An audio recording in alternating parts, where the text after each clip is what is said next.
So Jemima is here, an editor, writer, campaigner, fundraiser. That's fair, I think, isn't it, as a description of That'll do. Of what you do. And you're co-executive producer of a new film about drone attacks in Pakistan, which is what we're chiefly going to talk about today.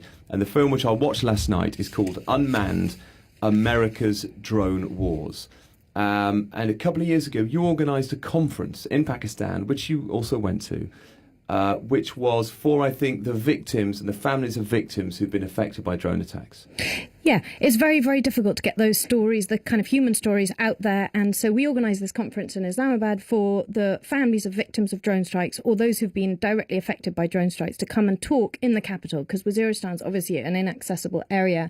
And we only really hear from officials, from America or from Pakistani officials, about the actual so-called success stories when they successfully target a militant. But you don't hear about the collateral damage, and you certainly don't hear about the innocent civilians who are killed. So we organised this conference. A 16-year-old boy called Tariq was there. I met him, same age as my son. Sweet, football-playing, Lady Gaga-loving teenage boy from the tribal area who really had, no links to any terror groups at all. And 3 days later, he was targeted by a drone strike and killed, along with his 14-year-old cousin. Why was it the conference in the first place? He'd come...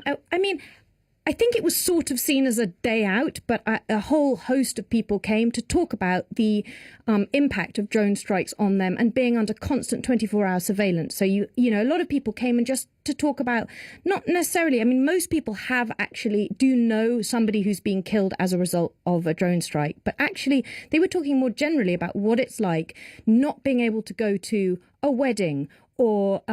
But a lot of parents are afraid to send their children to school because gatherings are often targeted, funerals regularly targeted, because if it's a militant who's been killed and he has a funeral, then you're guilty by association. No, you should just, when you say that, I'm assuming the American military and the CIA and the British military would deny that a funeral is targeted. When you say, have targeted funerals definitely been destroyed by a drone? A, that's my first question. B, if they have, how do you know that wasn't some kind of mistake?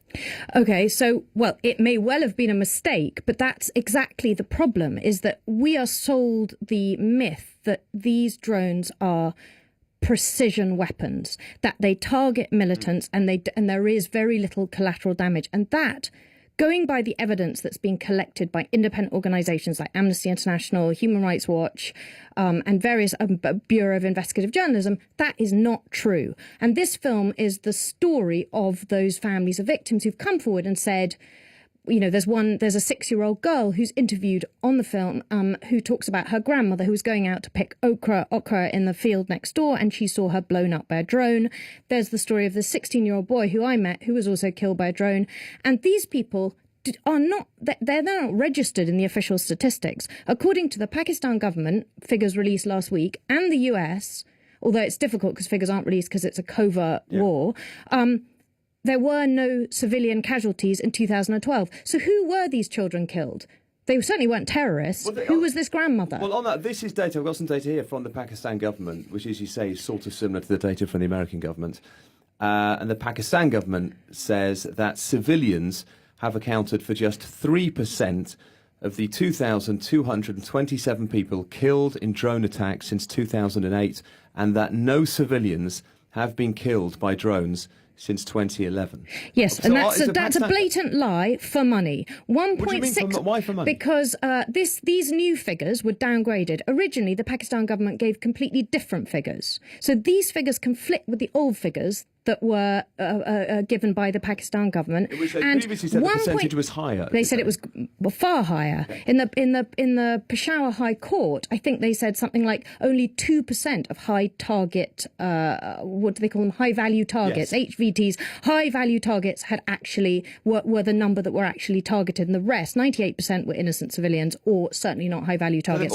But hold on, it's extremely suspicious that these new figures came out last week, just when a 1.6 billion military aid package was agreed between the US and Pakistan, and when the victims, or the families of victims that were featured in this film, went and talked and told their stories in front of Congress.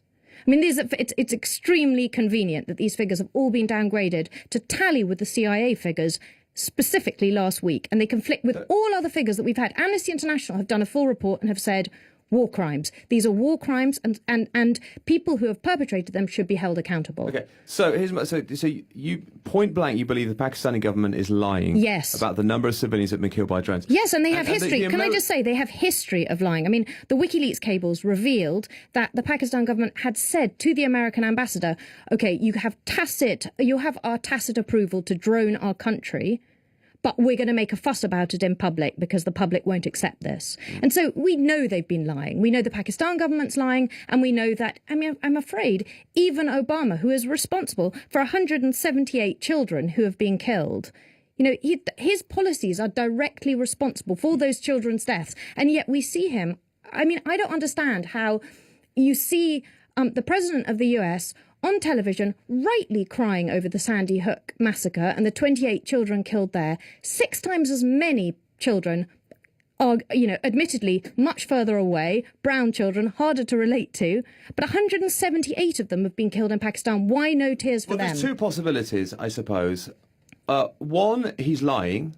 So because he's, according to him, I've seen him, in fact, in your film, there's you see Obama give a speech in which he says, we only really use drones when we're almost certain that the person targeted is actually a terrorist. You know, he says that the criteria is very robust, or he's not being told the truth.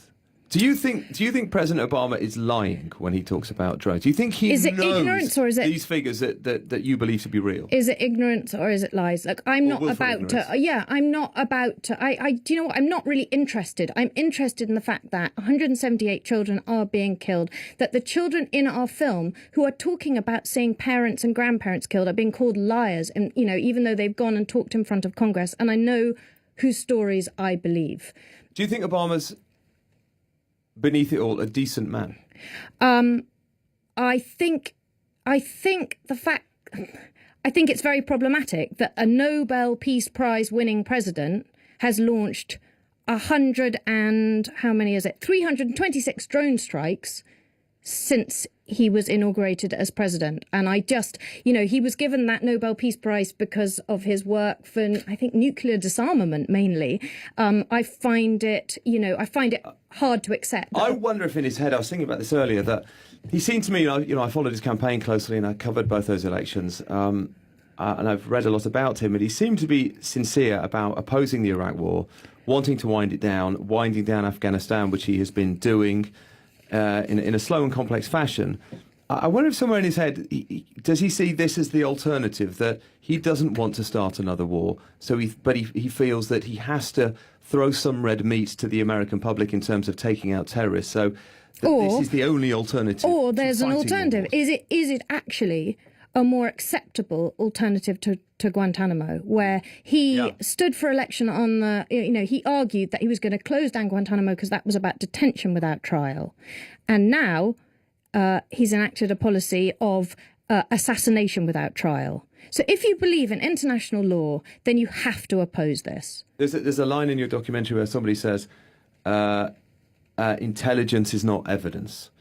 And so intelligence is... people are killed as a result of drone strikes. So you visit the death penalty on someone based on essentially a tip-off. That's more or less how it works, isn't it? But we have to accept that they do kill terrorists, don't they? The drones. They do, They're and not no one's arguing that. They are taking out very serious terrorists. And even last week, there was a great triumphalism because Hakim al-Massoud was taken out by a drone strike. Who he is. He's the head of the Taliban in Pakistan. Yeah, correct. But I don't think that anybody would argue that there aren't 20 other candidates who will just step in tomorrow as head of the Pakistan Taliban. My argument is I'm not a pacifist. No. I genuinely believe that this policy is counterproductive. I think that every time you kill innocent civilians, you create more terrorists. And you enrage a population that, anyway, I mean, you've got to remember that in Fatah, a million men are armed, and the culture is, the culture of revenge is very ingrained. These people you see on the film, you'll see a young boy who I think is 15 years old who talks about his grandmother being killed and saying, I didn't hate the Americans before, and now I do. And let's not forget, this is meant to be about making us safer in the UK, in the US, and I guess arguably also in Pakistan. But the Greenwich bombers, the Woolwich bombers, the Times Square bombers, the Boston bombers, all of these cited drones as a specific motivating factor. The Times Square bomber put together a video, didn't he, where he said mentioned very drone strikes. specifically, But so did the Woolwich, so did the Glasgow airport bombers, so did the Times. But let me ask you this. No, but that's a very, very good point. But if you were, just to put yourself in the shoes of the president for a second, and you were told by your intelligence team that your military had in its crosshairs the head of the Taliban in the whole of Pakistan, and we can take him out at the push of a button right now, Mr. President, what would you do? But that's one assassination. There have been between 2,500 and 3,600 people killed by drone strikes. That's one person. And arguably, even taking him out actually isn't resolving the problem. This is, it's not a solution, this. And also, the other side of that story as well, as reported in the papers this week, is that apparently the Pakistan Taliban were on the verge of peace talks with the Pakistan government. Yeah. And I think your ex-husband Imran Khan has actually also been quite upset about this, hasn't he? That he's threatening to stop America using... His party controls that territory, is that right? Yes, he's in charge of that very volatile region, that province. But, I mean, he has a point, given that 10 years we've been waging war in Afghanistan, and finally, at the end of those 10 years, suddenly the American government have decided to negotiate and actually have peace talks with the Taliban. I mean, what was the point of the last 10 years and the trillions of dollars spent and the thousands of lives lost if in the end we're going to talk to the Taliban anyway? So, I think he actually has a legitimate point. What we should do is have a listen to a clip from your film. One of the most effective things in the film, I think, by the way, it's called Unmanned, America's Drone Wars. Unmanned, America's Drone Wars, with which you are Jemima Khan, the co-executive producer. So we hear from victims, we hear from you, as you explained, there are victims in the film victims in the sense that their family were targeted by drones, who themselves later die. So you have these very powerful moments. But you also, I think, really interestingly and surprisingly, you have an ex-drone operator who appears throughout the movie, who's basically changed his mind and explains, I think, in quite harrowing detail what the job involves. And it's a strange job because the people that control drones, I think in Britain, for the British military, they're inside RAF Lincoln. Someone can correct me if I'm wrong, but they're certainly based here. And in America, are they in Nevada? They're in Nevada. Yeah. And they sit with a joystick at a computer screen. Yeah, and are experiencing, strangely, higher levels of PTSD than some soldiers on the ground. Well, that's what some research has shown. So, and this drone pilot in the film he describes the moment where he thinks he may have killed a child by accident, which, highlights what the overall message of the film, which is these are not precision weapons. I think we can hear from him in the film. So here is a clip of Jemima Khan's Unmanned, America's Drone Wars. Coming to work, told that they found a high-profile dude hanging out. We're told that they have intel that this guy is there and they're gonna strike him. And so, this guy's a high-ranking bad guy, why not? There was a lot of activity there earlier that day. Pretty much everyone's left. But the intel that the guy is still there. And so we fired. And then 6 seconds before missile impact, something runs around the building. When I brought that up, the screener who disseminated video feed said that it was a dog. But I don't think that he ever mentioned a dog the entire evening of them monitoring. I mean, I was pretty much brand spanking new at this. I'd only been doing it a couple months. So who was I to question? I doubt myself at times, maybe I was seeing things, but ultimately I believe there was a child killed. And that burden is placed on me. How did you get him to speak? He'd given some interviews before, and so we talked to him. He was quite eager to speak, actually, this man. I mean, I think that he'd had such an epiphany as a result of what happened to him. I think he wanted to get it off his chest. And there are others like him. I mean, he's not unique.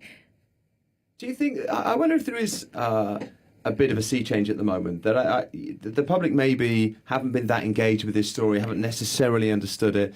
It feels as though there's a change to me, and whether it becomes another Abu Ghraib or Guantanamo, who knows, but it feels like it's kind of inching in that direction.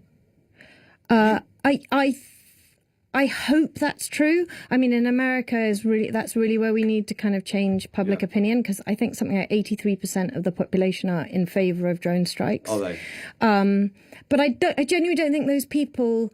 I think they've been sold a false message that these are precision strikes that take out terrorists only. And I just don't believe that those people, if they know that 178 children have been killed in the process, would necessarily support those strikes. I suppose I was thinking about this earlier. It's equivalent of when the IRA was at its height. If we'd heard that an IRA leader was living in a house somewhere and we'd sent a drone to blow it up, and in blowing up the house, a few kids had died as well, the outrage would be enormous, wouldn't it?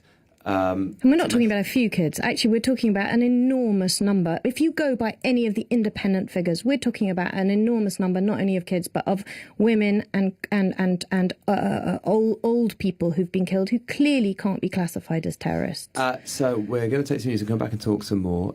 Jemima Khan is here, giving what might be the first ever live radio interview. He said, "Well, you're good at them. Why don't you give more?" We still on air? Give more, but only give them to me. So Jemima's here. When can people see this film? How do people see this film? It is going to be available for free on americasdronewars.com. Okay. God, I hope that's right. And but it will also be shown on. Well, it'll be shown on television in. If you're a Pakistani listening to this, which I don't imagine is a huge audience.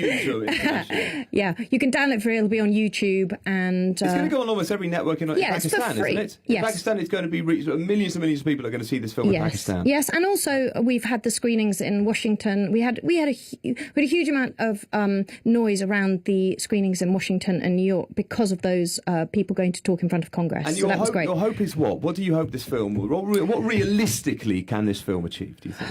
Well, I'd like to ultimately, the ultimate goal is to stop drone strikes, because they are a counterproductive policy. I don't believe they stop terrorism. I think they increase it.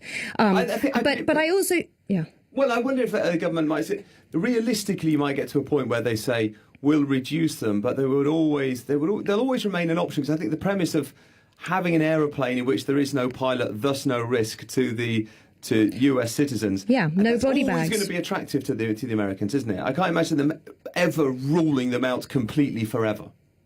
Does that make sense? I mean, it's big business as well. Yeah. Let's not forget it's a multi-million dollar business in America as well. But your hope is that it has an impact essentially in America. Ultimately, that's where things need to change. And in Pakistan, actually, where the government is, as we've discussed, complicit. Okay, so Jemima Khan is here. The film is Unmanned, America's Drone Wars.